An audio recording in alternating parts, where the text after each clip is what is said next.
Why I say liberalism is dead? Because when we look at every Western democracy today, they've had to implement Marxist philosophy in their economics, whether that be social nets or governmental programs. They couldn't have done it through the means of liberal free markets itself. Okay, so recently I wrote an article about Siener van Rensburg. I spoke about that. I don't know if you know him. He was an Afrikaner nationalist. And every time I speak about him, the fundamentalists in the Afrikaans community, of course, get absolutely horrified, because what he says will happen. He was a prophetic speaker. He said that the Afrikaans community would rise in Africa again. And I speak about this quite extensively because it ties into the psyche of white people, right? Because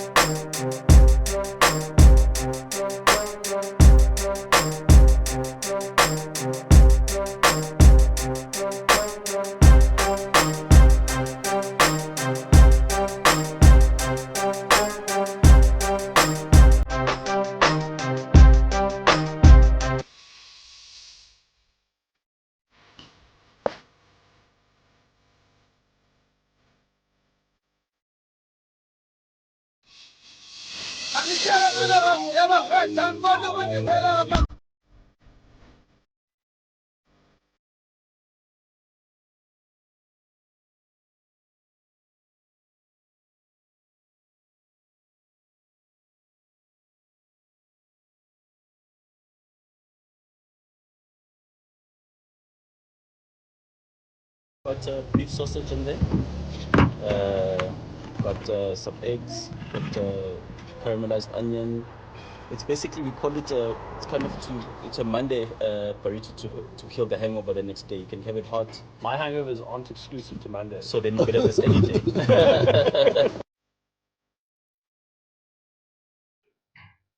Mosaic's Kitchen, welcome to the Hustler's Corner. Mosaic's Kitchen Foods is available on Spaza Eats. We're available on Uber Eats. We're also available on Mr. D in Sandton, Rosebank, Morningside, Midrand, Wynberg, all around Sandton and surrounding areas. We're going to be opening up our second branch very soon in Rosebank. Right now, our current branch is in Sandton. We'll open the second one next month in Rosebank, and then we'll just keep on growing from there. Rosebank is going to cover Melville's, it's going to cover CBD, Parktown North, Parkhurst, it's going to cover Hyde Park, it's going to cover all of those areas. And as we keep on growing, we're looking forward to opening up Soweto and Tembisa before the end of this year. Order the food, let us know about the menu, let us know what your favorite. Currently, what is the most selling out of the entire menu is inyama enhloko. Sibiza kuthi makhanda khandi kepane.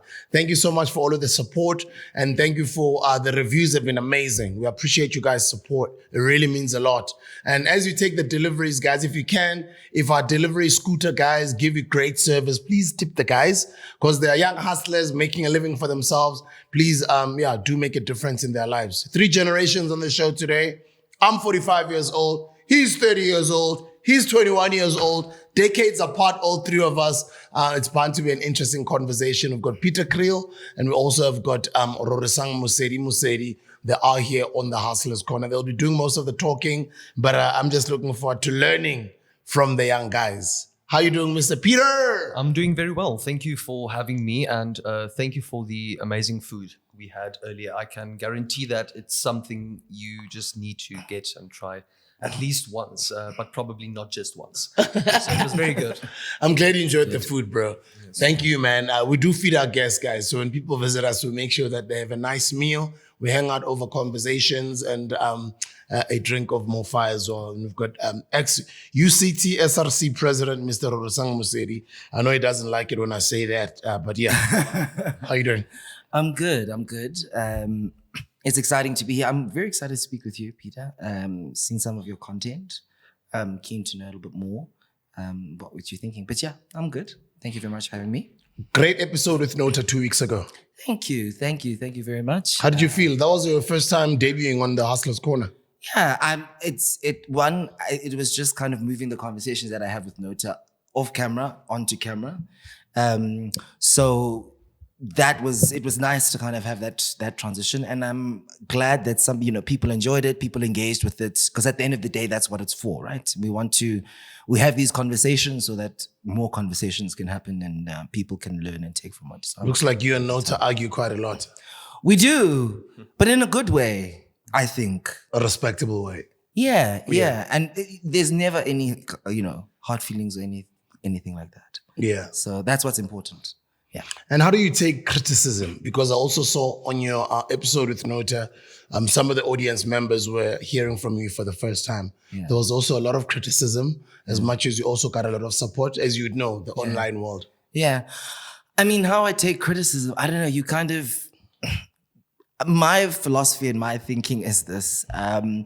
Generally people sometimes mean well, or they're coming from a place that is constructive, even if they're not always saying it constructively. My approach is to always try and find what are they trying to say. And of course, if I think it's nonsense, then I move on very quickly. And if I think it's something that's worth thinking about, I do think about it and I take it on. So I don't mind criticism at all, really. I think I'm hardened. I'm a hardened comrade of the movement. People cannot destroy me by criticism. In your years of student politics, I can imagine how much criticism you had to overcome. Oh yeah. I mean, that was a big part of it. Certainly, you learn a lot by being not just criticism from people. Let's say in the student politics days, people who maybe directly elected you, people who you lead.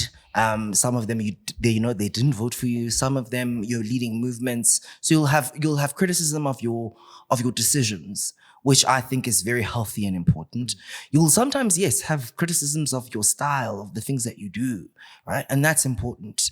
And people will question your decisions and your values and your principles and your thinking. That's really important because it helps you think to yourself, like, why do I think this way? Right? How did we get here? What can I do better? As kind of sometimes corny as that might sound. But what being involved in different leadership structures, I think maybe the most clear one is being in student politics, being, on SRC, being involved in SASCO, because that was the most formal structure and level. But being engaged in activism and thinking about society and working with other people, at least for me, it was from a relatively young age since I was a teenager. It hardens you a lot because it helps you prioritize in your mind what you're doing this for. That's actually what gives you the energy and the perspective to navigate criticism and to navigate views from the outside. You have some kind of, you have a guiding light. And yeah, so over time we are hardened, but not in a way that is immune or that blocks us off from what people are saying. I think that's actually the marker of real toughening, is an ability to actually absorb, respond, and think about what people are saying, rather than just hardening and being steadfast and taking the blinkers. criticism, Exactly. working with it. Exactly. Another activist, you guys are both youth activists. You're the youngest in the room. You ruffle a lot of people's feathers, and you also get criticized a lot on a daily basis. How do you handle it? I engage much like he does. I engage with the comments and critique I feel is worthy to critique with, that opens up some kind of dialogue to inspire or to create meaning. But I don't engage with destructive criticism that attacks my personal style or what I wear or what kind of hairstyle I dress in. I only engage in constructive criticism where it helps me improve who I want to be as a person. Absolutely. Geez, bro, you're 21 years old and you just decided to become an activist. I mean, why couldn't you just go and enjoy life and do what 21-year-olds do? Why get yourself into this world? I think I grew up relatively quickly. I think my mind was matured more than my body was. So from a young age, I've been asking existential questions, philosophical questions that bores the normal person, right? People want to play rugby or soccer. They want to listen to music. They don't want to talk about politics in the classroom or on the rugby field. And that is where I came in. I was always the odd one out. And I think that is where activism really starts. It's being that black sheep or that black duckling and being able to own it and speak out. And you're from Heidelberg. How was it growing up in Heidelberg, which is pretty much in Gauteng, but you can say maybe like 15, 20 minutes from Vosloorus, from Ekurhuleni, just a little bit outside of Gauteng. It's Gauteng, right? Yes, it is. Yeah. So it's close to Johannesburg. So you have access to, this diverse culture in Johannesburg, experiencing different things, but it's still on the edge of conservatism, right? Because you grow up in a town where it's very conservative. You're not allowed to do this. Don't dress in that. Don't say that. But once you go out of your town into Johannesburg, you get to experience a whole different kind of vibe. And I think due to probably my athletics and my schooling and so forth, I had the opportunity to engage with a lot of different types of communities and not just my own. And that opened up my mind. Yeah. And I actually don't even want to take up a role of being a facilitator here, but I would like for the both of you guys to just converse and have a conversation. You don't have to wait for my prompts, but I'm just here and looking forward to be learning from you as an older guy. You know what I mean? I wanted to ask you a question, Peter. So when you say that you grew up in Heidelberg, I don't want to make too many assumptions. I'm guessing you went to an Afrikaans school. Absolutely. Okay, was it dual medium or? It was at a certain point, but before I got there, they changed it back to Afrikaans only. And did you learn English within school as a first edition? Second language. Had Afrikaans as first language. Just to give you a background, we were the type of school to have prayer and this cultural practice of religion. Sorry about that. Before Monday school starts. So that was the tradition that you had, even though we had people of different religious upbringings in school. It was mostly Christian and white kids. So it was mostly, what would you say the kind of, let's call it the racial split of your school? It was, let's say we had a 80% white kids, perhaps 20 colored. Wow. And how big was, how many people in your grade? Well, I had probably around 40 kids in my class, 30 kids in my class. Okay. We were probably 1,500. Wow. So, and so 80% of, so wow, okay. That's right. But the school was situated in town, which is mostly white, of course, with the township situated outside of town. That's why I do think a lot of kids of color did not come into Volksschule, not just because the language, but also because it was very far away. We had kids of color come in and learn Afrikaans as a native language, first language, and things like that. But it wasn't mainstream. Like I said earlier, during breaks, white kids would go there, black kids would go there. You'd have the odd one out, but mostly it was grouped in. As a parent myself, I think as my children are growing, I'd like to make plans for when they get to varsity, or just to make sure that at least I'm able to afford them the best education I can. But then you've got two sides. You guys are both activists, 30, 21 years old.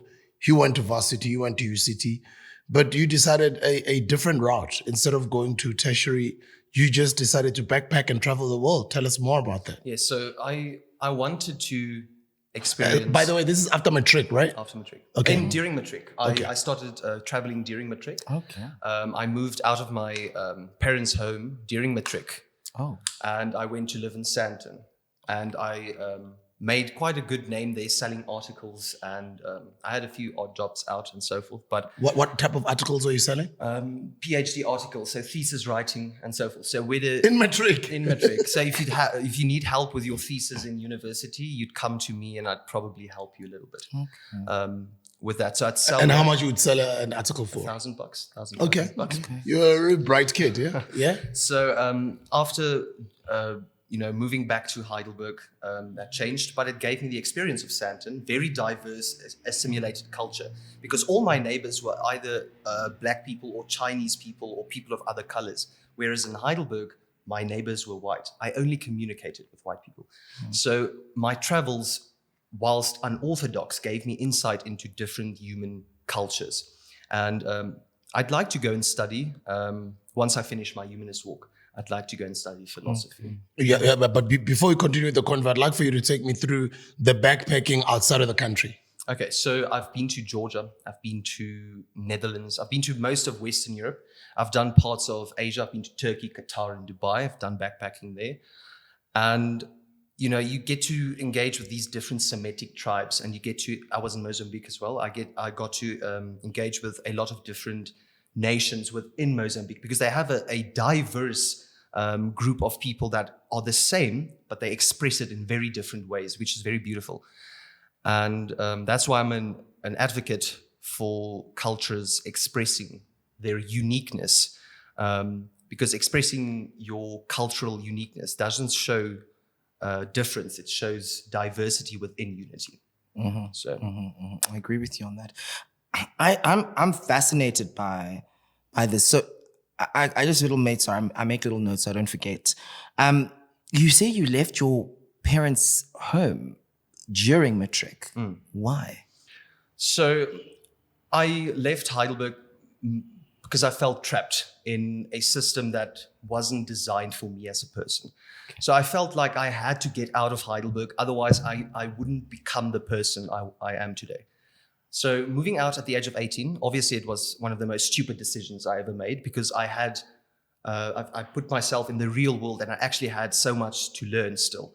But it gave me insight into experiencing life firsthand.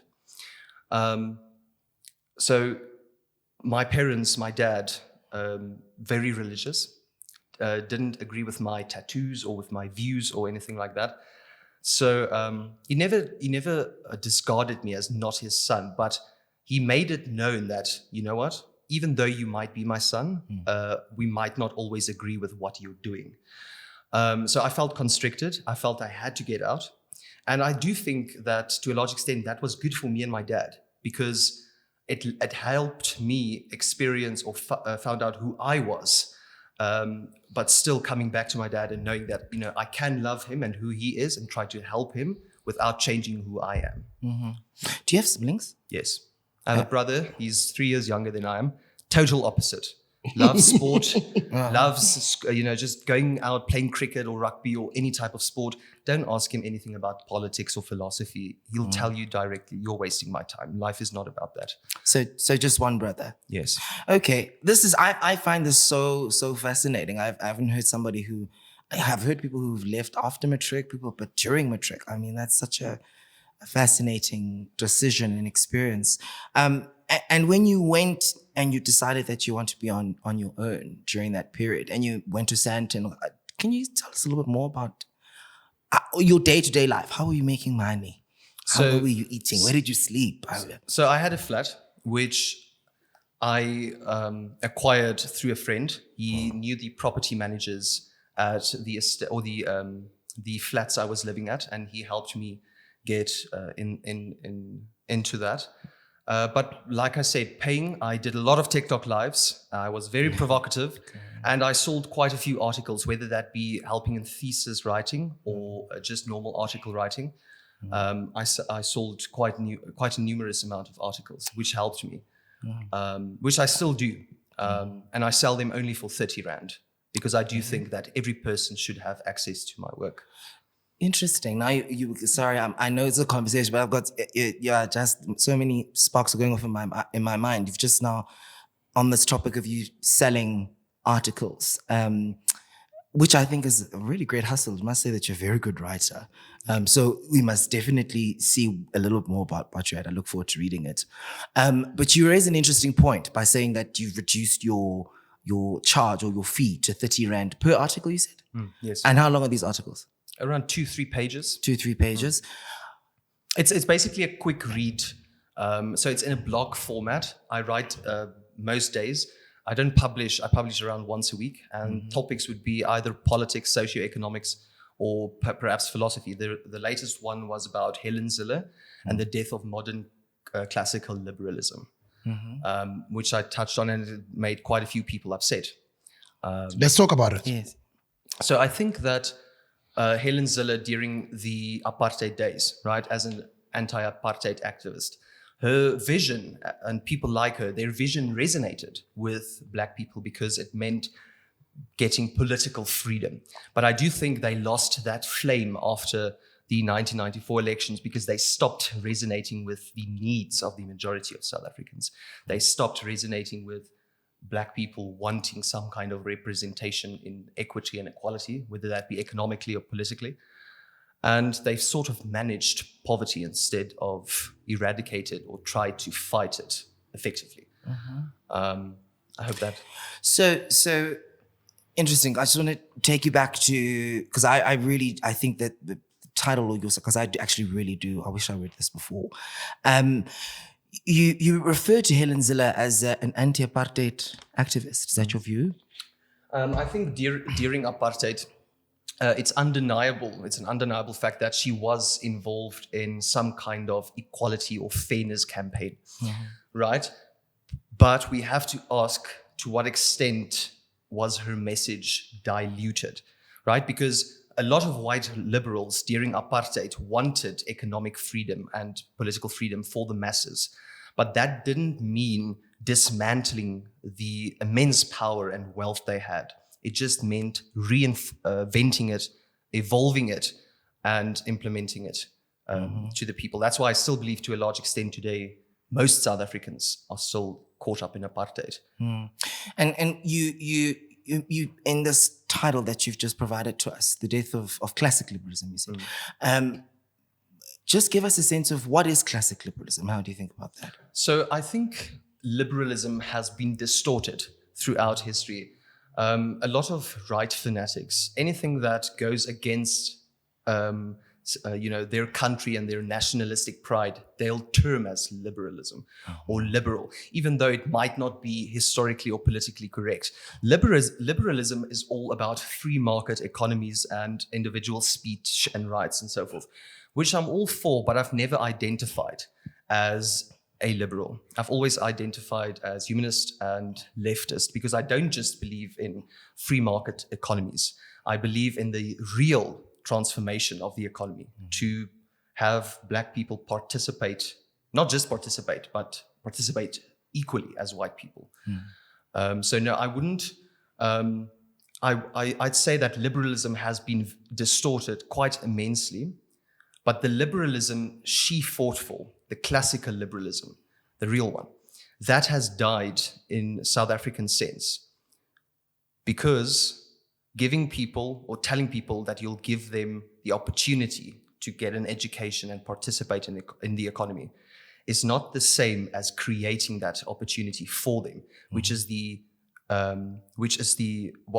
what the state has to do.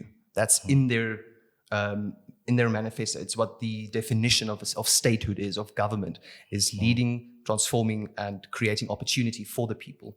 And liberalism has failed to do that in the modern sense because people are still economically deprived. Okay, yeah, because I mean that is because at least I also identify myself as somebody on the left.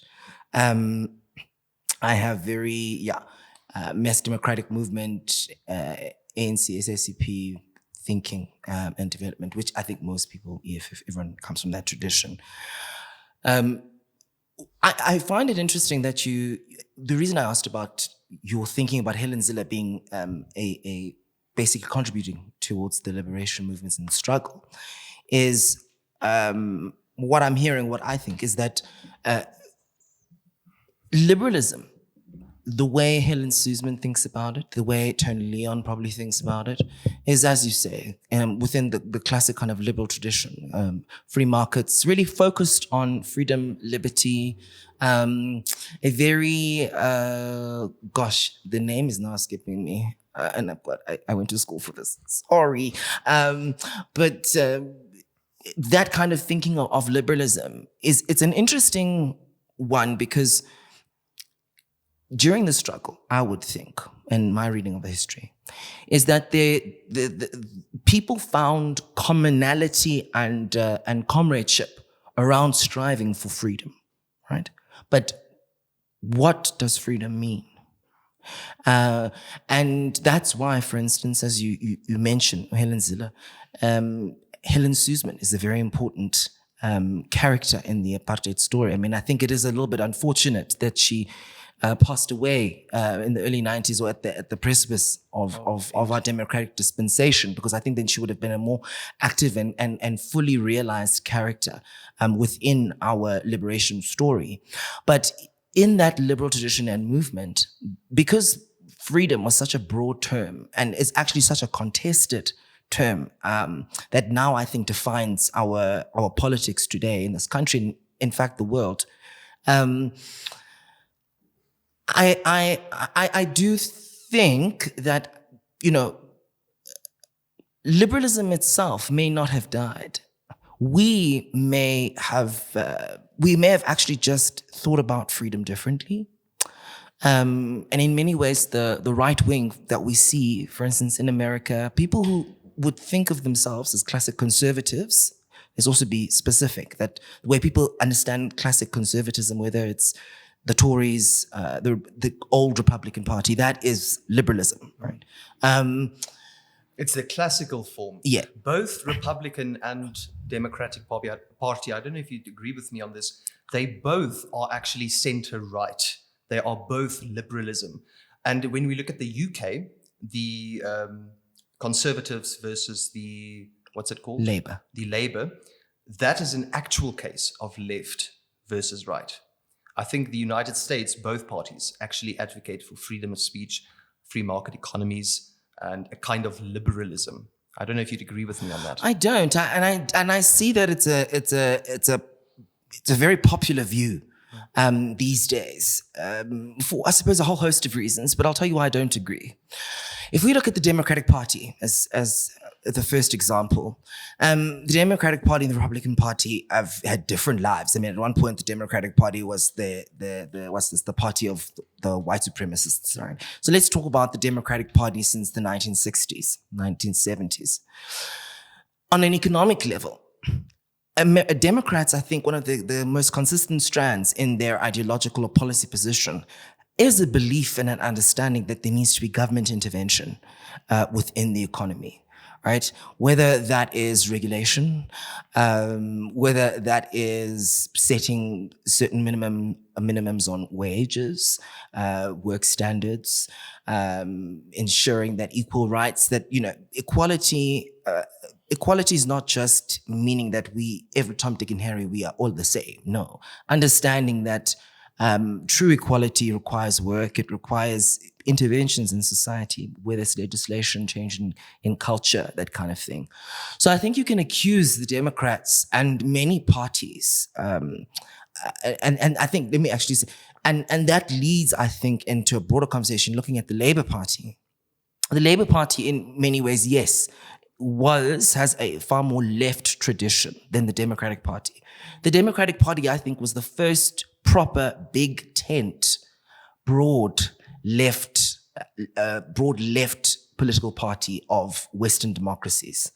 Right? And what I mean by that is, in order for the left wing in democratic societies to win elections, we very often have to be broad-based. In South Africa, we say a broad church, right? Be a broad church organization.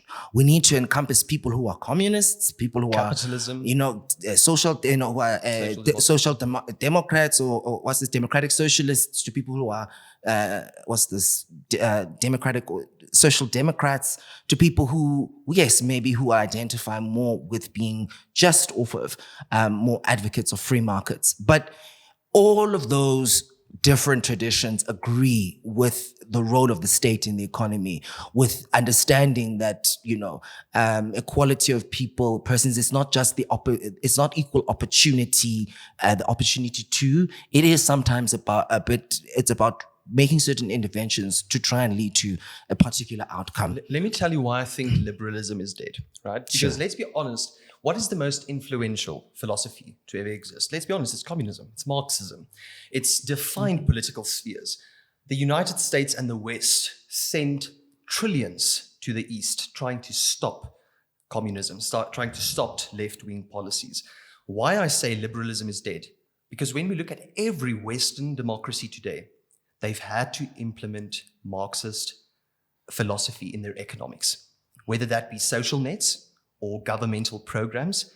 They couldn't have done it through the means of liberal free markets itself, because that would literally kill the competitors. They had to do it with safety nets. That's why the United States, even though liberal capitalist, they had to implement Marxist philosophies since the decades of the expansion of Marxist philosophy. Why? Because it was too powerful.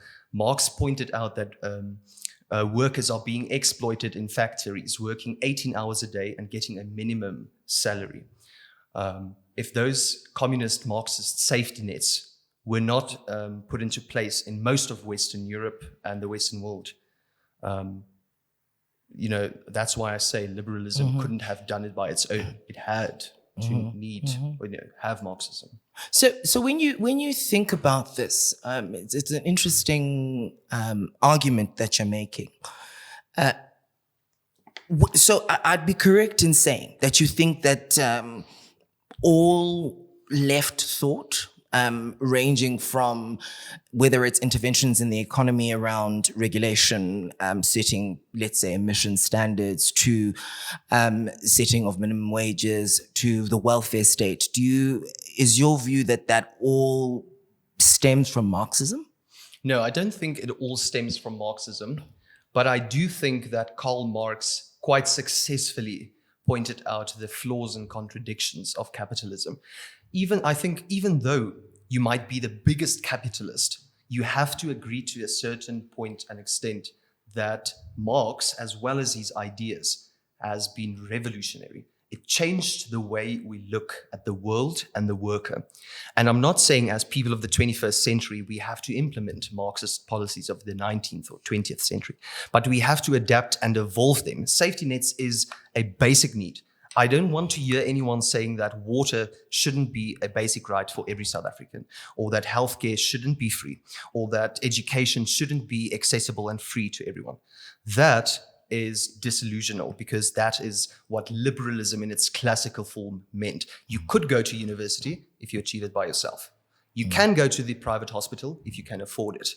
You can, it creates the illusion of freedom, but is it really freedom? Interesting. Because the people in the Democratic Party, because we were talking about that, and I think it's a very useful example or variable for us to play with here.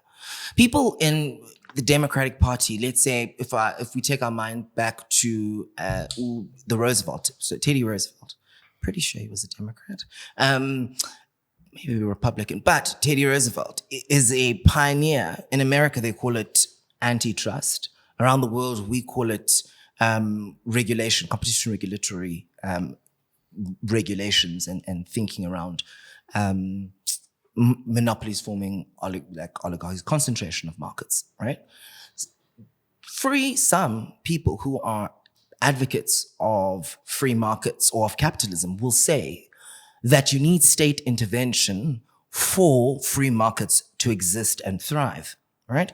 So it develops on the idea of classic Enlightenment, freedom and ideas of liberty. So what would you say to someone like I'd say Elizabeth Warren, for instance, who says, no, actually I'm a capitalist, and how I can prove that I'm a capitalist is that I believe that we need to have regulations, competition and anti-competition regulations, to ensure that an Amazon or a Google doesn't basically take over the market, the whole market, and nobody else can innovate. We need market intervention or government intervention in order for innovation to thrive, in order for there to be enough resources so that people can have lower barriers to entry, et cetera, et cetera. What would you say to her? I'd say that I think the way we look at this kind of freedom really is outdated. Should freedom mean your ability to acquire as much wealth as you can in the most little time possible by exploiting as many people as you can? Or should freedom be being satisfied with living in a 1 or 2 bedroom house, having enough to eat and to drink, and to be able to put your kids through school and medical if they need it?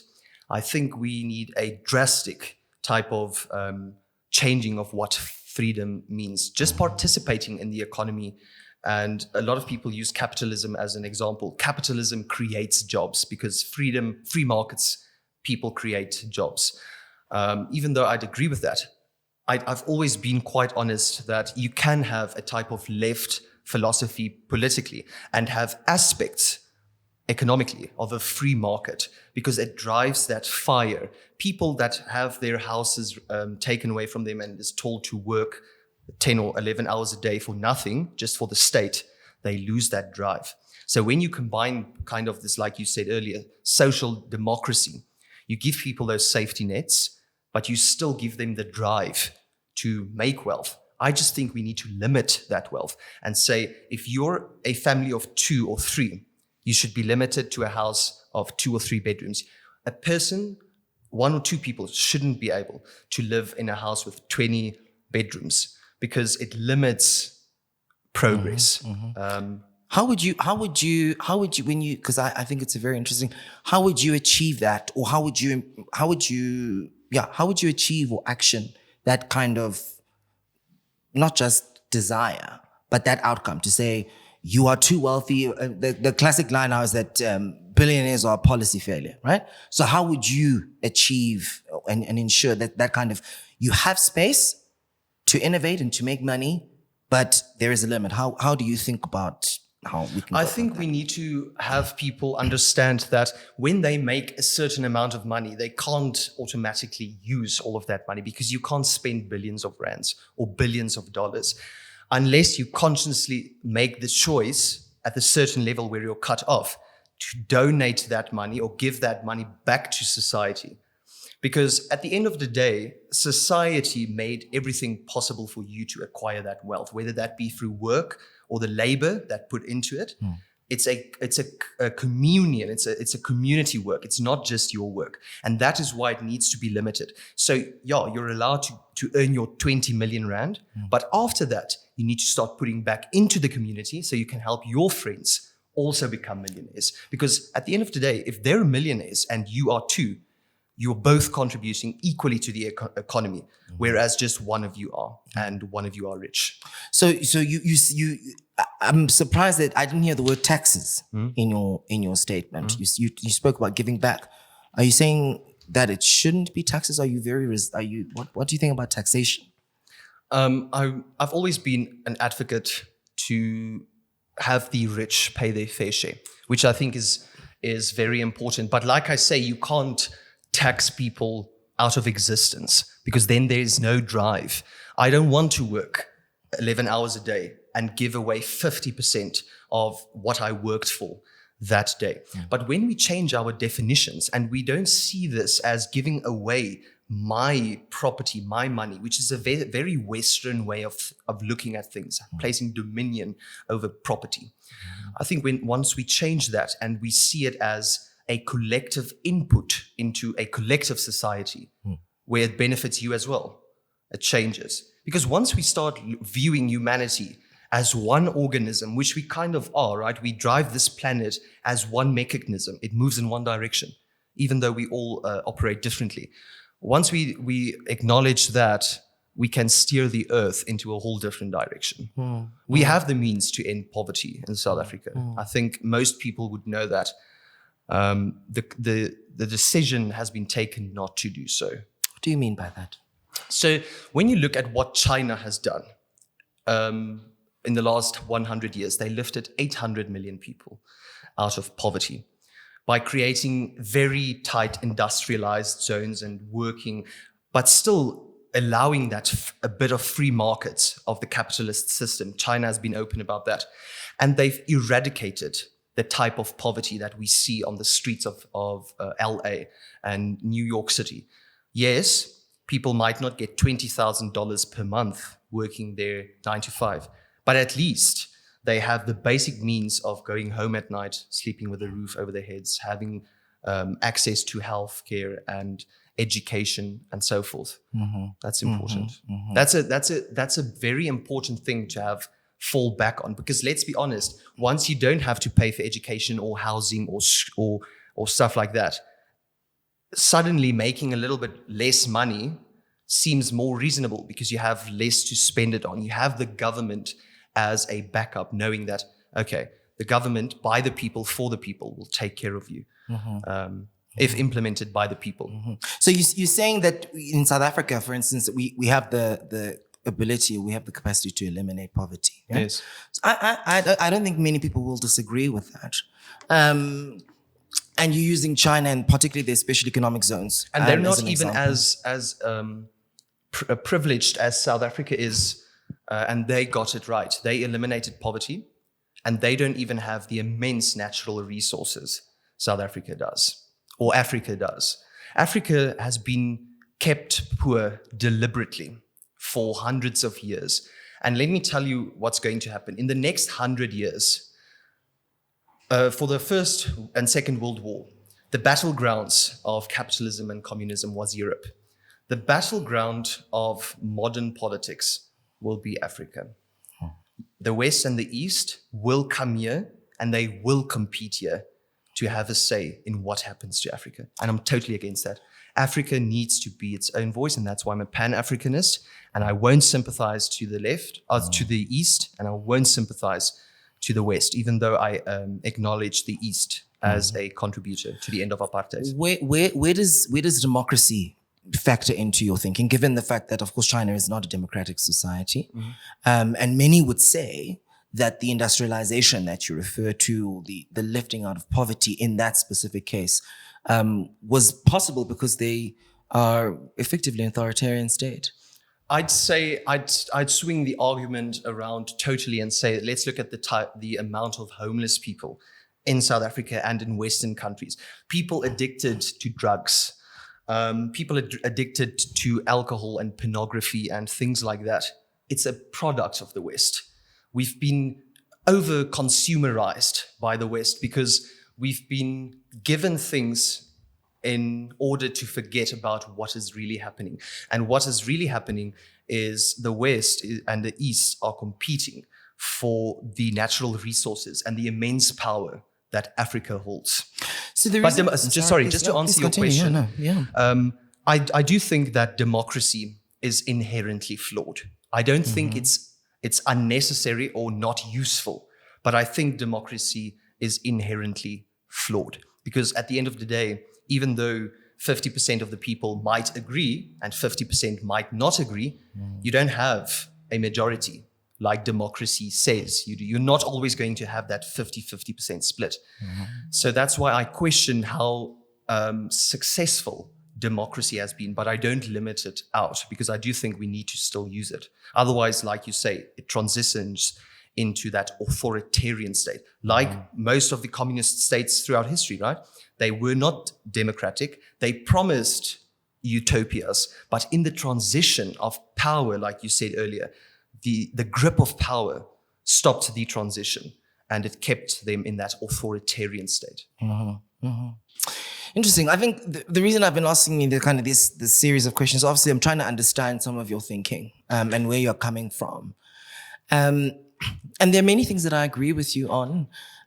But first, let's start with South Africa. It seems to me that it's become a very popular view, and not without truth, certainly. Our people are struggling. There is poverty in this country. There is immense potential. People need jobs. That's what's important. And that kind of opportunity for economic development and upliftment. I think that's not a very contested thing. I do want to raise, particularly, I guess, as we said, I'm another generation, which is true. I'm now 30, so I'm old. I'm no longer a young person. But what I do want to maybe kind of bring to you and perhaps your peers is that South Africa, in terms of the way in which we define and think about poverty, right? The poverty line, for instance, right? Being unable to going to bed without a meal. Having absolutely no access to healthcare, as you said, education. I think South Africa in many ways doesn't fit that definition. Now, this does not say that there are many of our people perhaps who we need to build more housing for. For instance, we need to be expanding our RDP program just as an example. We need to make sure that those who are working can, have access to the housing market easier, that kind of thing. But the reason why I'm fixated on the question or the issue of poverty is that the vast majority of our people in this country aren't actually in poverty. They are poor, they are working class, they are not in poverty. And the reason why I say that distinction is important, the risk that I see is that we are getting into this political culture that is resistant to acknowledge progress. Absolutely. There is an obsession with wanting the current state of being to be the ultimate crisis. And that includes saying, South Africa is a place where people are not free, they are in poverty. That's just not true. Right now, our child poverty rates are probably one of the lowest in the world within our cohort and comparable countries. Certainly, even compared to the United States, for instance. Young children, our levels of child poverty are incredibly low. Why? Because we have our social grant system. We have meals at schools. What we need to be focusing on right now is how do we make sure that their parents have jobs? How do we make sure that the quality of their meals are better? That, basically build out the social infrastructure around them. That for me is an innovative and an engaging conversation. And see, that is where I bring it in, where you say that. See, I define every single Black South African living in the township, I define it as living in poverty. Because if you have to go outside of your house at 2 o'clock in the morning to go to the bathroom, you live in poverty. If you have to be called to go to take number 1 or 2, you live in poverty. And until every single person has a toilet in their house, South Africa has a poverty problem. And it is important how we define poverty, and I absolutely agree with you. When we compare what poverty is defined as in India, it's something totally different. But how does that work? You see, that's the challenge. You can't do that, in my view, I guess, not a view. From a policy point of view, maybe because I think about these things and from a policy making point of view. From a policy point of view, we need universal standards and thinking, right? Because if you're going back to, our earlier discussion, part of this discussion around ideologies, and frameworks, right? For Marxism or for social democracy to find expression and to be relevant in different parts of the world, we need to be trying to achieve the same thing, right? We want, when Marx spoke about effectively the full liberation of the world under Marxism, it was speaking about the same kind of life and standard of living across the world, right? So when we think about poverty, right, we think about it as, do you have piped water? Are you using a toilet with running water or not? Are you are using a pit toilet? Right now, for instance, the Minister of Basic Education just reported, I think about a week or 2 ago, updated the country on the number of pit toilets in schools. I think they've either completely eradicated them or they're close to, like very, very close to, compared to where we were 30 years ago, 20 years ago. This is why I specifically reference this. This, I think, it's an illness at this point, in my view. This obsession with wanting the current place that we're at to be the ultimate catastrophe. It's problematic. It's problematic because you can sit here and say, right, I'm not saying that you're wrong or anything like that, but I'm asking you maybe to walk with me, right? It becomes problematic because then you assume that we've done nothing in this country or in this society and in the world. It then allows for this intellectual and I suppose policy position to say and to think that everything that you do is probably going to be the most consequential, which is very arrogant, but such is life. But not understanding these things as sequential, as progressive, as one block by block, laying foundations is hugely problematic. So going back to the definition issue, poverty cannot mean one thing in South Africa and another thing in Ethiopia and another thing in India. That's what I agree with. Karl Marx had a unified definition of this type of the fall of feudalism. And I think to a large extent, that is why these policies have failed in countries like, or it seems like they have in China and Russia and Cuba and all of these countries, is because they had a universal meaning of what poverty and the working class was. But the reality of the the story is the black people in South Africa had a totally different struggle than the black people in America had. That is why I resonated with you and not with Nota earlier. You said that we cannot compare black South Africans' struggle to that of the United States because it's two different types of struggles and it has different definitions. Apartheid ended because we had the right we fought against the right definitions and not the wrong definitions. So it is important in defining it. What happened in China? They lived in small farm communities, very, farming and so forth. They moved a lot of these people into big cities, creating job opportunities, lifting people out of poverty. We have to acknowledge the fact they had it differently. They weren't systemically displaced from their homes into homelands forcefully and placed somewhere else. No, only to say that, okay, we have to look at it unifiedly, right? And say that we have to give townships progress. It's not going to work. Sorry, I just want to quickly, because I don't want to interrupt you. What I meant earlier in our conversation, for those of you who are confused, we had a off-record conversation and debate with when Nota was still present. And we were comparing and discussing effectively where black people in South Africa are relative to basically the American black experience.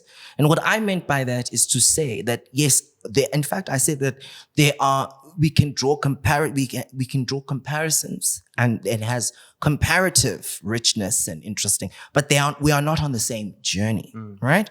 For a number of different reasons, not just on the economic question.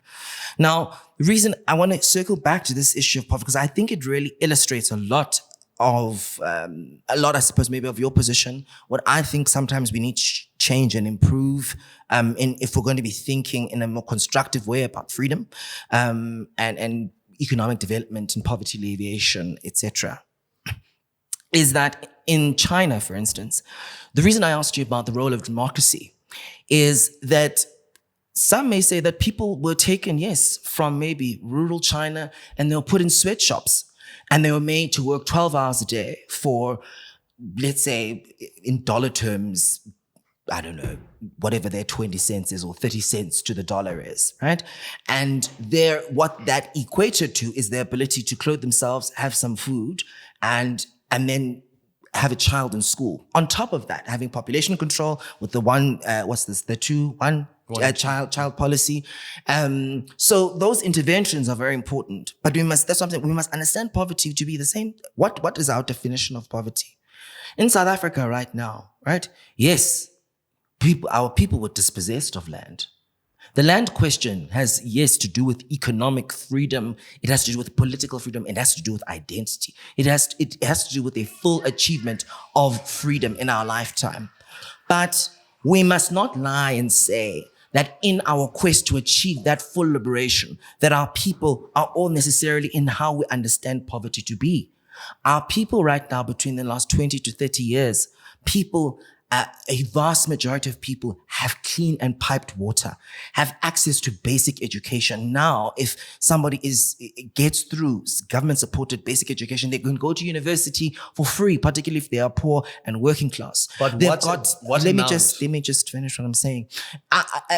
On top of that, mothers who have children are supported by by the welfare state.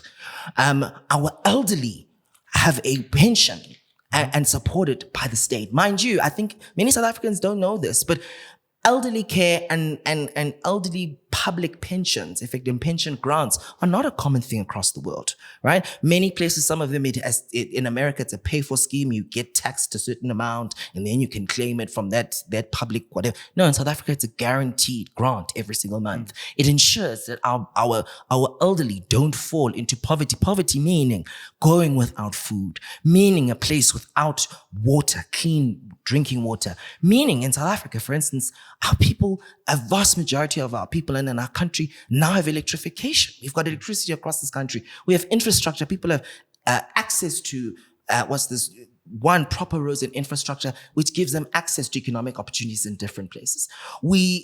So these things are incredibly important. The reason I'm saying these things are incredibly important for us to understand and to identify, to say, look, we have made these gains in terms of lifting our people outside of poverty. In the same way in China, the Chinese Communist Party is saying, we have lifted our people out of poverty. We are now out, we have a new frontier. Right? Even within the idea of socialism to communism and that trajectory, we need to be able to say, okay, comrades, this is where we are. Our people no longer go without a meal per day. Our people are able to access clean water. They have education. What is the next frontier? In South Africa, for instance, yes, it is the land question because it has not been addressed at our initial political settlement. Then that is the new frontier of achieving our freedom. And going back to even the earlier, what frames our conversation around the issues and understanding and the competitive narratives and definitions of freedom. This is, I think, this question or this conversation, this contestation of what defines poverty, I think may be an illustration of perhaps different definitions and thinking of what freedom may look like. But then again, I have an issue with that. I don't want poverty. Poverty is an economic and a condition indicator. It is not an indicator of freedom, mind you, of freedom economically on a basic level. Because hypothetically speaking, we could have existed in a world where in apartheid, the apartheid government made sure that every black child went to bed with a meal, every black child had access to Bantu education, and so not a full education, but Bantu education, made sure that we were all literate and made sure that, we all had access to pit toilets. Right? Or a toilet, right? A running toilet. It didn't take away from the fact that we were politically and we were subjugated people, right? So when I'm obsessing around this issue of poverty, around this issue of development, because I really want to challenge yourself, people who are watching, to be very careful not to catastrophize our condition, but to recognize how far we've gotten. Because what is going to happen? You are a young activist. I was also 21 once, but I was also 21 at some point. And at 21, I was part of people who were fighting for people to have access to higher education, no matter their economic background. And there's lots of contestation about the outcome of that. But me, I'm one of those people who are very proud, and I was an advocate at the time for ensuring that it was free education, particularly for the poor and the working class. Why? Because I thought about it as a continuum of our development and our poverty targeting strategies and policy in this country. My vision is for a child, wherever they are in the country, right, to be able to go to school and get a free state-funded education from grade R all the way up until they graduate from, whether it's UCT, whether it's Medunsa, UKZN, or even, or any other tertiary, whatever level of institutional education, where they have not ever paid a cent, they've never seen an invoice in their lives. That for me is what it means to free people from poverty. And I'd absolutely agree with you that we have to acknowledge the strides that, let's say, the African National Congress has made towards a more inclusive society. Give him a chance, John. But I would limit the amount of praise we give them, because what percentage of the black population's kids end up in UCT or end up in Bloemfontein or Johannesburg? It's still very contested. It's still very much about the money. If you don't have enough money and if you don't fall within a certain bracket, even though you might live in a township, you cannot go to UCT. And that is not the freedom that both you and I want, where we want kids from grade R to after university to have that free education. Same with healthcare. I give the ANC the credit of the credit, saying that they've made huge strides in equalizing this effect.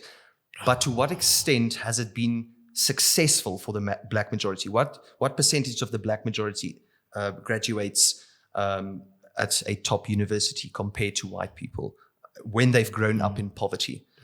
So that's the only way I look at it. Certainly, I agree with you. And I agree with you because you see, now for me, it's now we're having a qualitative or a richer discussion about, as I said, if we have our progress, and metrics to say A, B, C, tick, tick, was now having a conversation of saying, okay, we have now made sure that the policy allows for people to get through. Now, okay, we need to, what are the things that will make sure that they pass? Right? There was a time in this country, for instance, where children used to go to school and there's no food at home, there was no food at school, and they were going back to home without food. Then they had the intervention of food. So I think what you raise is very important about the throughput rates, and pass rates, and the end completion rates. What do we need to do for people to succeed? And for me, that's the next frontier. And we're always working towards that with an eye towards the future. We might have, I think you'd agree with me, South Africa has one of the highest spending rates on education per year of any country, but we have one of the highest failing rates. What does that say to us? It doesn't say something about the students, because kids cannot fail themselves. They're not within the means of understanding things universally. They need that help. The education system has failed them. I think it needs refining, and it needs to be updated so it can accommodate everyone. So the CEO's child gets the same education, right? Not different ones. The same education the domestic worker's child gets. And until I see that kind of transformation, where CEO and domestic workers' kids go to the same school and not one goes to a private school, I'd probably I'd keep on doing what I'm doing right now. Education. You're a part of Fees Must Fall, which stemmed from Rods Must Fall. Would you say Fees Must Fall achieved anything in the country? I certainly would. And it relates to this, as the conversation we were, or at least this last exchange. It's with the challenging thing about that time and the outcomes, and that the way people can ask that question is that at the time, one can say that movement started around a fee increase, and then it became about we want free education for all, right? And for me, free higher education for all, rather, and free education for all at the end of the day. And for me, that is the goal. That's what we want. That's what we want. And because we ended up having quote unquote a negotiated settlement, so I'm laughing because it relates to our earlier conversation about South Africa's democratic transition. But it was a negotiated settlement that ended up ensuring that NSFAS was transformed from a loan to a grant. Now, what's interesting for me, right, just quickly, when I was on the SRC during that time. Spare that thought. Do a lot of South Africans know that NSFAS was converted from a loan to a grant? I don't know. A lot of South Africans are aware of that. I'd hope so, but maybe that is part of our assessment of the success and failures. So whether they are aware or not, so would you say that's also part of the successes of the Fees Must Fall campaign? Yeah, that is the core success. Okay. Because, I was just relate a story about, I, of course, I went to the University of Cape Town. And the University of Cape Town is quite literally the expression of elitism, really, etc., etc. People who are the wealthiest generally in the country end up going to UCT or Stellenbosch, right? And Wits, right?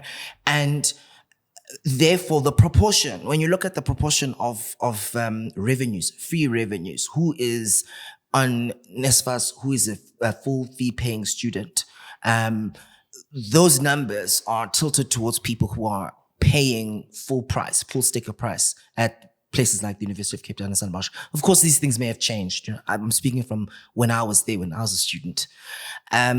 However, so when we were saying we want free education for all, right, and being insistent, and certain comrades were being insistent on that outcome, it often ignored the fact that I remember when I went to a university-wide meeting of SRC presidents and government. They were on one side, it was previously historically white institutions, many of us who were leading the political formations there. And on the other side where a lot of the previously black institutions and institutions that have maybe amalgamated, like a UKZN that's now joined up with many different, but basically the populations of those student bodies include a huge number of students who qualify or study through NSFAS. Let's use a Fort Hare, a WUSU, a UKZN as an example. Their problems often were sorted out if government said, we're not going to have a fee increase. Why? Because all of those students, most of them rather, were studying on NSFAS. And those students are from the working class and the poor of this country. Now imagine the power that the Fees Must Fall movement unlocked or achieved in that settlement. It said to the vast majority of black tertiary education students that you will never pay fees at all to go to university. So in large parts, there were in fact, the majority of universities in this country, there were a majority of universities in this country where a large part, if not the majority of their revenues and fees converted from money that people paid to government paying for students. And for me, that's the thing with policy and change. Fees Must Fall is now, it's 10 years now. Since the beginning, about 8 years since that final settlement. You're going to start seeing the products and the results of it now. It's only going to come now because students who were my age, I was in second, third, fourth year, we were still paying fees. We have our own issues that we need to talk to government about. But the people who came behind us, many of them have no conception of what it is to pay university fees, what it means sometimes to even pay for rares, to pay for meals, because government still pays for that. So while we may not have achieved free education for all, which is ultimately always the goal, which we need to achieve over time, and I have different arguments for why I think the progress is correct. It was, I think, one of the most consequential post-1994 developmental and you can call it liberation, but economic development victories, I think. And we will start to see the power of that, I think, in the next few years, because we're having more and more black people and black students who are graduating university. They don't have any fees. They don't have a loan to pay, Spoo. So they can take that first salary that they're making, whether they are supporting family and family at home, they can able to support the family at home, but maybe some of them are able to pay rent. They don't have to stay at home. They can have their own place. They've got money to buy their first car. They've got an ability. They've got economic choices and social choices that previous generations didn't have. And that will, I think it will be revolutionary to many, many people. 10 years ago, 21 years old, that's what they were doing. And big up to all of you all guys. Some of you don't have these microphones and these cameras to share some of your Fees Must Fall experiences, but big up to all of you. You did a great job, and I'm proud of a lot of you guys, your generation, what you did, especially for the students coming after you. And at exactly that age, that's exactly what you're also doing in your activism, in your own way. We've just discussed almost for the past hour your article, one of your many articles. Basically, this is what you do. You put them out there and they spark these types of debates in different places, restaurants, boardrooms, homes, and that's an incredible thing. What are some of the other articles that you say have also ruffled some feathers or they've created some debates out there on places like TikTok? Okay, so recently I wrote an article about Siener van Rensburg. I spoke about that. I don't know if you know him. Mm-hmm. He was an Afrikaner nationalist. And every time I speak about him, the fundamentalists in the Afrikaans community, of course, get absolutely horrified because what he says will happen. He was a prophetic speaker. He said that the Afrikaans community would rise in Africa again. And I speak about this quite extensively because it ties into the psyche of white people, right? Mm. Because to some white people, equality does seem like prison. Right, and I've always said this: the best way to keep a prisoner imprisoned is to have the prisoner believe he's not imprisoned. And I think largely to extent that is what the ANC government has done. They've made us believe that they've created huge strides towards equality. But largely, in my opinion, and that's just my opinion, they have not created the best foundation for equality. Like you say, the fees must fall. Every generation probably will have their effect of laying the groundwork. We can't just expect anything to happen overnight. And maybe that's just me being young and arrogant, wanting poverty and the eradication of it to happen overnight. But I do feel for the past 30 years, we've sympathized to the ANC. And in reality, they've let down the black people. Because we have to ask, to what extent do we say thank you for the 300 Rand grant, but to what extent do we be mad, or to what extent can we be mad about my grandmother laying in a state-funded hospital with blood around her, not being able to receive a bed in time, something like that, because of mismanagement and corruption and greed and so forth. I think we have to hold these people account. And I'm not talking about the people like you directly involved in the activism behind fees must fall, but I'm talking about holding the leadership, whether that be the ANC, the EFF, or the Democratic Alliance. We as the people, we have to hold these leadership positions accountable. And when they deliver 20%, but they promised 50%, you have to hold them to it. Because otherwise we line our own pockets. You finished matric, you backpack overseas, you haven't been into any tertiary institution in the country. Young as you are, you write articles, brilliant mind, very critical thinker. Check out his articles, guys. Also check out some of his posts on TikTok, on Twitter. You've just recently joined X a few months ago. A few weeks ago. Oh, weeks ago. Yes. Weeks ago. It's been brutal. When joining the, Yeah. Welcome to X. Yeah, no, so we yeah. know that's Twitter. Twitter, yeah. I thought I saw everything from Facebook. Once I transitioned from TikTok to Facebook, I thought I saw it at all, right? But the last 2 weeks on X, it's been brutal. I've not even opened my messengers yet, because half of them are death threats and bomb threats and stuff like that. So it's you were talking about the subject, this speaker, this you said prophetic. Van Rensburg, right? Yeah.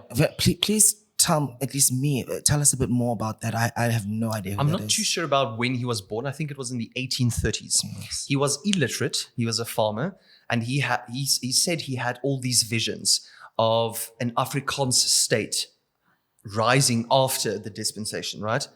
Taking back victory and ruling the southern part of Africa again, eventually expanding it up to the southern equator. What's it called? To the middle part of Africa. He had all his people write it down, and today, to a large extent, a lot of Afrikaans people still believe his prophetic words to be true and God inspired. Interesting. Yes. So, and in his prophecy, did he basically predicted or prophesied that there was going to be an apartheid state, there will be freedom or democratic dispensation, and then yes, he some people say he predicted the end of apartheid and the black government taking power. Some say he predicted that, but obviously predictions have always been open to interpretation. But mainly his ideas have been very conservative, almost fanatical. He said something like there'd be a third world war where most countries are annihilated and the only place livable on earth would be in South Africa. And that's the problem with a lot of white people. They believe that literally. They believe that there's a God-given right that the Afrikaners will rise and rule South Africa again. And that has been a justification for not progressing or not evolving as Afrikaners. Where I was also trying to go is your tertiary education, you're still young, you're 21, and you did express earlier your ambitions, obviously, of going to university and studying further. Which institution are you thinking of, and what are you intending to study, and when? Well, I've not really given thought to the institution. I do think that I'd like to study in South Africa, as that's where I want to be. I don't want to be somewhere else. I'd probably start studying after my journey, my humanist journey. I do think that this is very important for me as an activist to traverse through Africa and experience humanity in different shades and expressions before I even consider entering the political sphere where I have direct access to deciding or thinking about people that have kids that sleep outside, people that have kids that don't have access to drinking water or to clothes or to school. I need to experience this before I do make that decision. But I want to study philosophy and take that further. But I'd like to go into politics eventually. So you will pursue politics at a later stage. All right, now let's backtrack a little bit to your 2-year walk of humanity, is what you call it? Humanist walk. Humanist walk. Tell us about it. Yeah, so starting on the 1st of July, me alongside 3 other team members, a diverse team of South Africans only, will be traversing through Africa. We're starting going through Zambia, it's Botswana, Zambia, Tanzania, Kenya, and eventually into Asia. And through this journey, we'll tell the story of human migration out of Africa, which is, of course, the most beautiful story ever told, because it tells the story of humanity walking in a direction, exploring the earth. But what this is going to be about is not walking as humanity in different directions and settling and becoming different races. We're rewalking this walk, but this time in the same direction, with the same intent of establishing a symbolic meaning of unity, dignity, and purpose. Yeah. And it's starting at Cradle of Humankind. Cradle of Humankind. And you're walking 30,000 kilometers. 10 to 15 kilometers a day, but also counting on people to give us lifts throughout the walk, and very much focusing on living off the communities. Interesting. And you say you think it's gonna take you 2 years? About 2 years. Okay. Depending on how. Sorry, go ahead. Yeah. Depending on how fast we will be traveling or walking, but going for 10 to 15 kilometers a day, every day, it will take around 1 to 2 years. And so for those who are outside of South Africa, sorry about that, 30,000 kilometers in miles is an equivalent of about 19,000 miles. 19,000 miles. That's going to take you guys 2 years to walk, starting from the Cradle of Humankind. Absolutely. Within Cradle. So we're starting at the museum, going into the museum, telling the story and having a symbolic start outside, a countdown. And then we start walking from there, the exact same migratory route our earlier ancestors took. What support do you need? We need people to share the videos, to share the message, and to have people in other countries know that we're coming before we even arrive, to share a message of unity, dignity, and purpose. That's why we've decided to go with tents and on foot and live in communities in Kenya and in Zambia and all of that. We're not going to live in or to stay in hotels and hostels and stuff like that. We're living off the community, telling the story that they cannot tell because they don't have access to worldwide coverage and internet, and sharing the human experience. So when we made the proposal to Cradle of Humankind, we said that we'll be a walking museum for the Cradle of Humankind. And we intend to honor that agreement. We'll show the world that we are one species, one race, one vision, one destination. That's literally risking your lives. Absolutely. Yeah, we have some worries that we might, because we are going through very dangerous zones in Africa. We have conflict zones. Even though we've chosen to miss a few of them, we have internal problems in Kenya and Tanzania and things like that, which we will have to be careful about. But I think danger ultimately will help us finish it, because it gives you that little bit of a flame inside of you.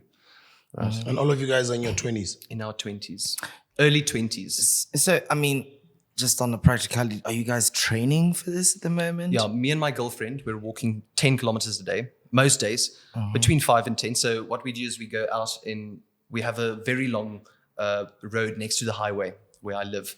And we take the dogs and then we just start walking. And we don't watch or look at the phone, we just start walking. And once we get tired, we're like, okay, we start walking back. And then once we get home, we just notice we've done 10 kilometers, we've done 15 kilometers. Nice. So why not go and do this for the better of humanity? Yeah. Wow. I mean, I think it's an incredible initiative and effort. I certainly do look forward to following your work and your guys' and your story. I think we should have them on the radio, on the morning show at 2000. Yeah. We worked together at the Radio 2000 morning show. I think it'll be really nice for you guys to come through and talk about it. And perhaps we can talk about you guys being at the KRIEL at the day of launch for coverage, as well as I'll talk to KRIEL. Perhaps we can give your restaurant a chance at open day at just let's come feed some people. Feed some people. Give you guys some energy with the drinks as well. Did you guys, or were you guys following the BMX biker guys? Absolutely. Who cycled from Limpopo to Cape Town? Inspirational story, and to a large extent, they've inspired us to do this. Nice. Absolutely. And Anybody out? Sorry, Ro.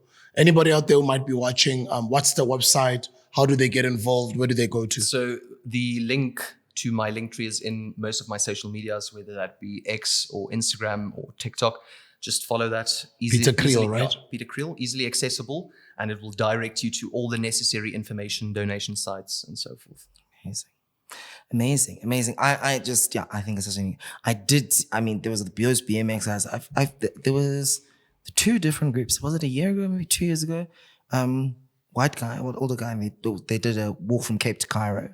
So, and that was interesting to witness. I kind Did of they finish fell it? off.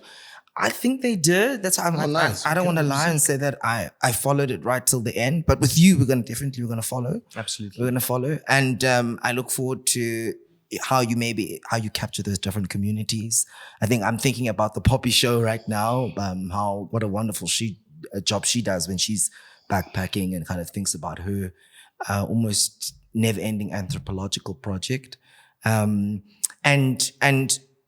just quickly speak, in terms of your documenting and the kind of stuff you'll be putting out there, can you give us an idea of how you're going to be reflecting these stories? Yes, so we'll have 1 to 3 videos every day highlighting what we did today, what we need to show you, and what tomorrow's mission is going to be all about.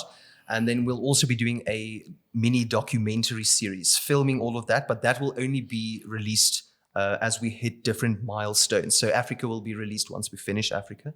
We already have a team doing the recording and so forth. So we'll be sending that to them for my TikTok as well as my YouTube.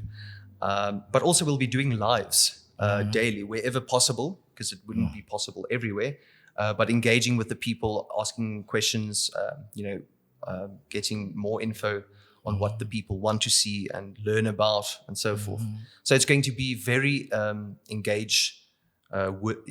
people will be able to engage with us and have dialogue about it. Thank you for bringing this one up. Here's one to inspire you. His name is Mario Rigby. Just like you would write rugby, but with an I, Rigby. Mario Rigby. Incredible story. He did it in 2018. For many of us, traversing Africa is only a dream, but explorer Mario Rigby made it a reality. His solo journey, called Crossing Through Africa, took 2 years to complete, and he covered over 12,000 kilometers from Cape Town to Cairo on foot, with a bit of kayaking in between. This is beautiful, man. He covered a total of 8 countries, including South Africa, Egypt, Malawi, Mozambique, Tanzania, Kenya, Ethiopia, and Sudan. Kind strangers supplied him with food, water, shelter. This is a quote from his Instagram. Follow him, guys. Go show him some love over there. Tell him to check out this episode. We're just picking him up because of you. Thank you for the heads up. He posted on one of his Instagram posts, I walked into a random town in Mozambique and made friends with a local guy who had a few too many drinks, but things ended up working really well because I completely trusted a random drunk stranger. Hopefully you won't do that, trusting random drunk strangers to take me to his family to have a place to sleep and eat. It was such a beautiful experience with me and them. I was taken in like their own family. The point is, at this time, I was able to quickly read whether someone is out to do you harm or out to help you. You can just tell, and your detection skills develop over time. I'm currently posting highlights from the beginning of my expedition till the end. Stay tuned and enjoy as I continue this journey. I think he was posting just like what you guys will be doing. We chatted to Mario versus an article, and there's some posts of him in Mozambique. What strikes you immediately in Moz is the richness of the soil and how people have adapted their lives to it. Anywhere you go, you'll find a delicious mango, orange, cashew nut, or coconut tree while talking alongside the road. Geez, man, this is inspiring. And then there's him in Tanzania with the people over there with his backpack. This will inspire you, bro. Go check him out as well. I think in what you guys are doing, that's such a relevant story for you to go through. So you guys will be doing double of what he did, 30,000 kilometers. How long did he say it took him? 2 years. 2 years. Of So, and he constant was walking. solo, he was alone. Wow. Yeah. Yeah, so we plan on only doing 10 to 15 kilometers a day. We'll probably be using hitchhiking quite a lot to get across the African continent. At some stages, we'll use buses and ferries across rivers and canals and so forth. But mostly it will be on foot, and most of it will be documented. So we're taking all the equipment necessary. We're taking some lighting and cameras and MacBooks and so forth. So it should be well documented for the population. Very proud of you guys. Thank you, man. Thank you for educating an OG like me. It was just wonderful to watch all you youngsters just, have a conversation in front of me and just me learning from you guys. I appreciate you. I'm very proud of what you guys are doing, what you guys are up to. Activism isn't an easy job. It's not an easy responsibility to take up. As we're chatting outside and noted it say, that people will cheer you on from a distance. Yeah, it's great what you're doing or whatever. But once you're in nonsense or shit hits the fan, nobody wants to be there to help you out. So may God just guide you guys. May your journeys yield positive results for generations in the future. Struggles have been different, or maybe they've been similar over the decades for many, many years in the past. And our predecessors, our ancestors, brave ones like yourselves, whom I'm sure a lot of you inspire you guys, took up arms, or some of them just stood up and said, I'm going to raise my hand. I'm going to be an activist. I'm going to fight for our cause. You guys are doing the same in your own way in this era that we're in 2025. And for that, I'm just want to, as an OG and your Grootman, I just want to say I'm proud of you guys. May God bless you. I can only imagine where you guys will be at my age. You in 15 years' time, you'll be 45. Yourself in what? In 25 years' time, 24 years' time, you'll be my age. I'm sure you guys will be really great human beings. And thank you very much for hanging out with me. I hope this is not the last time. Absolutely not. Your last words, Ro? Not much. Sorry. Not much. First of all, thank you very much for having us, Sbu. It's a great conversation. Thank you so much, Peter. Good luck for your incredible initiative. I think a lot of people look forward to really following it. And I really hope that everyone who's watching and engaging, go read his articles. And yeah, thank you very much. That's all I got to say. Thanks. Last words? Thank you very much for having me, DJ. I appreciate it, for giving me the platform to express my views. It's been engaging, especially with all of you here to hear out my views, which is usually discouraged among a lot of people. So I appreciate that, and definitely not the last one. I look forward to working with the both of you in my future activism. Thank you for that. Definitely, yeah. We are proud of you. Guys, do follow his work. Peter KRIEL, that's his social media. His social media is RORI, MOSELI. RORI MOSELI, but pronounced RORI MOSEDI. Thank you, bro. Sharp. We'll see you guys on the next video. Young people are doing great things with their lives. What are you doing with yours?